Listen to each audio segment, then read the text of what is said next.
l'investissement en crypto-monnaie, qu'est-ce que l'élection de Donald Trump va changer pour tes finances? Bonjour, bienvenue sur Vanessa Money Mindset, le podcast dans lequel on parle d'argent simplement et sans tabou. Aujourd'hui, on va aborder un thème brûlant, un sujet vraiment très palpitant dans l'actualité économique, l'élection de Donald Trump et les répercussions de cette élection sur l'investissement en général et plus particulièrement sur l'investissement en crypto-monnaies. Dans une première partie, nous explorerons l'impact de cette élection sur le marché des crypto-monnaies. Ainsi, nous allons analyser quelles étaient les politiques économiques antérieures sous Biden, par exemple. Nous allons étudier l'évolution de la réglementation. Enfin, nous allons analyser l'implication des institutions financières et les perspectives mondiales. Tout d'abord, si on commence sur l'élection de Donald Trump, il faut savoir que cette élection a eu un effet catalyseur sur le marché des crypto-monnaies.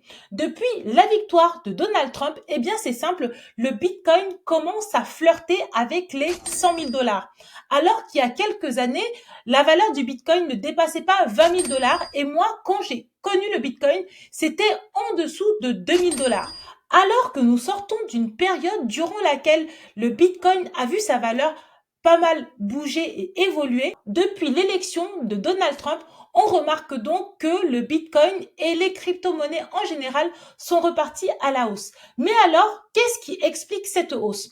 Tout d'abord, il faut savoir que Donald Trump, durant sa campagne, il a mené une campagne pro-crypto. Il a clairement exprimé son soutien aux crypto-monnaies en promettant de faire des États-Unis une capitale mondiale du Bitcoin et de simplifier la réglementation en vigueur sur le sujet. Il faut savoir qu'il s'agit là d'un retournement de situation, car si on analyse les positions de Donald Trump, eh bien, il y a de nombreuses années, Donald Trump était contre le Bitcoin et il était contre les crypto-monnaies en général. Entre-temps, il a changé d'avis, créé ses propres NFT et s'est très fortement intéressé à cet univers et à ces différents actifs d'investissement.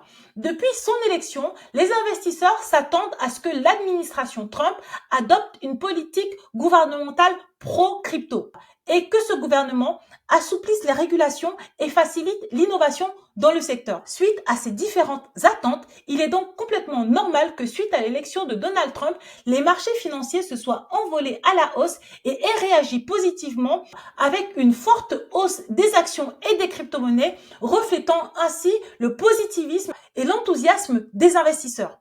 Pourquoi autant de positivité? Eh bien parce que ce mindset-là, ce côté pro-crypto, ce côté pro-économie, c'est pas forcément le message que l'on a pu entendre, comprendre, analyser sous le gouvernement et l'administration précédente. La politique américaine envers les actifs numériques était plutôt perçue comme restrictive, notamment en raison des actions de Gary Gensler, qui était le président de la Security Exchange Commission, la SEC, qui est l'équivalent de l'AMF, l'autorité des marchés financiers en Europe. Eh bien, la SEC régule les actifs financiers aux États-Unis, entre autres. Cette entité avait une politique envers les cryptos qui était assez rigide, très stricte. D'ailleurs, la SEC n'hésitait pas à mettre en place des procès, à poursuivre de nombreuses plateformes, à infliger des amendes qui parfois étaient vues comme arbitraires ou même injustes par les acteurs du milieu. Et l'un des motifs que l'on retrouvait souvent, c'était la violation présumée de la réglementation sur les valeurs mobilières. Quelles ont été les conséquences de cette politique? Eh bien, cette politique a suscité de nombreuses critiques et du ressentiment. Les acteurs des crypto-monnaies considéraient qu'il y avait une forme de frein à l'innovation, de sanctions injustes et que toutes ces actions restrictives et punitives freinaient l'adoption des actifs numériques, notamment les crypto-monnaies. L'élection de Donald Trump a été perçue comme une opportunité pour une réglementation plus favorable aux crypto-monnaies. Et d'ailleurs, cette élection a été suivie directement par la démission de Gary Gensler. En réponse à cette nouvelle orientation politique, eh bien, le président de la SEC n'a pas attendu d'être licencié comme Trump l'avait promis. Il a décidé de prendre les devants et de démissionner lui-même. Et d'ailleurs, cette nouvelle a été saluée très positivement par le marché. Alors, est-ce que les États-Unis sont le seul pays à avoir une politique aussi favorable envers les cryptos? Eh bien, figure-toi que non. Laisse-moi te parler du Salvador. Le Salvador, c'est le premier pays à adopter le Bitcoin comme monnaie légale en 2021. Le Salvador, depuis d'ailleurs, a accumulé 5750 BTC et d'ailleurs, ces BTC sont valorisés actuellement à 354 millions de dollars actuels. Mais il n'y a pas que le Salvador. Le Bhoutan, un petit pays, a discrètement miné plus de 13 000 bitcoins. Et en fait, ils ont profité de la possibilité de miner ces bitcoins à des prix peu élevés parce que l'énergie coûte moins cher dans ce pays. Et résultat, la réserve du Bhoutan dépasse aujourd'hui celle du Salvador. Mais il n'y a pas que les pays qui commencent à s'intéresser de plus en plus au bitcoin et aux crypto-monnaies. On a un afflux des investissements de la part de grandes banques et autres institutions financières. L'élection de Donald Trump a stimulé l'intérêt des institutions financières pour les crypto-monnaies. D'ailleurs, n'oublions pas que cet intérêt était déjà présent parce qu'on a eu un ETF Bitcoin qui avait été créé déjà en 2024 et on a un ETF Ethereum qui a aussi été créé. L'arrivée de Trump n'a fait que ajouter une énergie à un mouvement qui était déjà présent. Pour rappel, les institutions financières majeures telles que Goldman Sachs, Morgan Stanley ont investi environ 600 millions de dollars dans l'ETF Bitcoin aux États-Unis. Mais alors, quelles sont les répercussions mondiales d'une administration pro-crypto aux États-Unis? L'administration Trump envisage de promouvoir l'adoption des crypto-monnaies, sachant que les crypto-monnaies ont déjà été adoptées par une grande partie de la population. Là, l'administration veut généraliser ce mouvement, qu'il ait encore plus d'ampleur et que encore plus d'individus investissent dans les cryptos. Avec un tel mouvement, il est facile de comprendre que la première répercussion, c'est que cela va encourager l'innovation dans le secteur. Une réglementation américaine plus favorable va forcément encourager l'innovation dans le secteur des crypto-monnaies, attirer des investissements internationaux, attirer aussi les talents, les développeurs, les créateurs et autres experts du secteur qui seraient plutôt maltraités ou mal à l'aise dans une autre économie ou dans un autre pays. L'autre répercussion serait aussi un effet d'entraînement mondial. En effet, les politiques pro-crypto aux États-Unis pourraient inciter d'autres pays à adopter des positions similaires, ce qui va bien évidemment renforcer l'adoption mondiale des crypto-monnaies dans d'autres pays. Quels sont les enjeux pour les investisseurs en crypto-monnaie? Eh bien, cela veut dire qu'il y aura beaucoup plus d'opportunités. Une réglementation plus souple pourrait faciliter l'accès au marché des crypto-monnaies aux investisseurs classiques et ainsi faciliter l'adoption de la part des masses. Par contre, il faut rester prudent et vigilant. Ce n'est pas parce qu'il y a un fort mouvement positif que ces actifs numériques ne sont pas moins volatiles. Les crypto-monnaies appartiennent à une classe d'actifs qui est extrêmement volatile. La valeur peut monter très fortement et baisser très fortement aussi. Donc, en tant qu'investisseur, c'est un risque qu'il faut pouvoir intégrer quand on met en place une stratégie d'investissement qui intègre les crypto-monnaies. Il faut toujours garder en tête que l'on va mettre de l'argent que l'on est potentiellement prêt à perdre.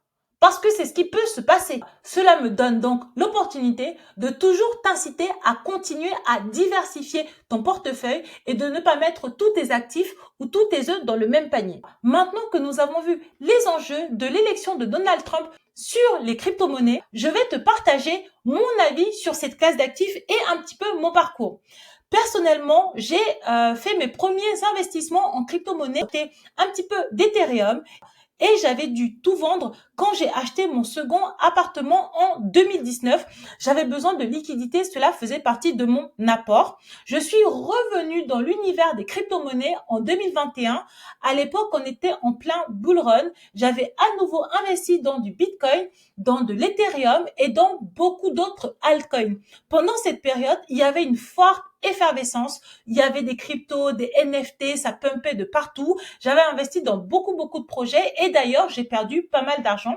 Et cette expérience a été vraiment très riche en enseignements. À la fin de cette période de bull run, eh bien, on est tombé dans une période de bear market. La valeur de nombreux actifs crypto s'est effondrée. Beaucoup d'investisseurs, moi y compris, ont perdu de l'argent et ça a été l'occasion pour moi d'analyser les décisions que j'avais prises. J'ai pu avoir du recul, voir les décisions qui étaient positives et les décisions qui étaient négatives. Je suis restée dans l'univers crypto parce que j'aime beaucoup ça, j'aime beaucoup la blockchain, j'y crois. J'ai continué d'investir, mais j'ai choisi d'investir uniquement dans certaines cryptos. Il s'agissait uniquement d'investir dans des cryptos dans lesquels je croyais et j'avais envie de conserver ces cryptos-là sur le très long terme. J'ai donc choisi le Bitcoin, l'Ethereum et le Solana et je me suis arrêtée là. J'ai continué d'investir très régulièrement dans ces crypto-monnaies-là et je n'ai jamais retiré ma mise. Alors, qu'est-ce qui se passe quand on est en période de bull run? Eh bien, c'est simple. L'intégralité des investissements que j'ai fait en période de bear market a doublé, voire triplé, voire quadruplé de valeur. Mais malheureusement, je n'avais pas mis assez de cash pour que cet argent se transforme en millions. Donc, finalement, la hausse a été plus que raisonnable. Peu importe le marché, il y a des cycles de hausse et de baisse. Il faut se concentrer sur l'actif sur lequel on a envie d'investir, se renseigner sur cet actif. Si le sous-jacent est intéressant, même si on est dans une période basse, il ne faut pas hésiter à investir et conserver son investissement. Quand le marché va se retourner, eh bien, on peut se retrouver en période de plus-value. Alors, que faire en période de bull run dans l'univers crypto? Eh bien, moi, je pense que l'élection de Donald Trump a lancé le bull run dans l'investissement crypto. Personnellement, je continue à investir de manière modérée en crypto. Néanmoins, je reste très attentif aux nouvelles économiques, à toutes les informations qui sont véhiculées et je considère que ce n'est pas la période durant laquelle il faut mettre le plus de cash sur un actif parce que justement, tout le monde est euphorique et c'est souvent ce type de période qui marque la naissance et l'avènement d'une bulle spéculative. Donc pour moi, il faut vraiment être très prudent. Ça ne veut pas dire qu'il faut pas investir, ça ne veut pas dire qu'il y aura pas, il n'y a pas de possibilité de gagner de l'argent. Je pense que c'est possible, mais je pense qu'il faut être extrêmement prudent, bien analyser les actifs sur lesquels on met son argent et ne pas investir à tout va sur des projets que l'on ne connaît pas. Voilà, on arrive au terme de cet épisode. J'espère qu'il t'a plu. Je t'ai partagé un petit peu mon passé d'investisseuse crypto. Je t'ai partagé un petit peu les enjeux que moi j'identifie concernant l'élection de Donald Trump sur l'univers crypto. J'espère que cela t'a permis d'y voir un petit peu plus clair.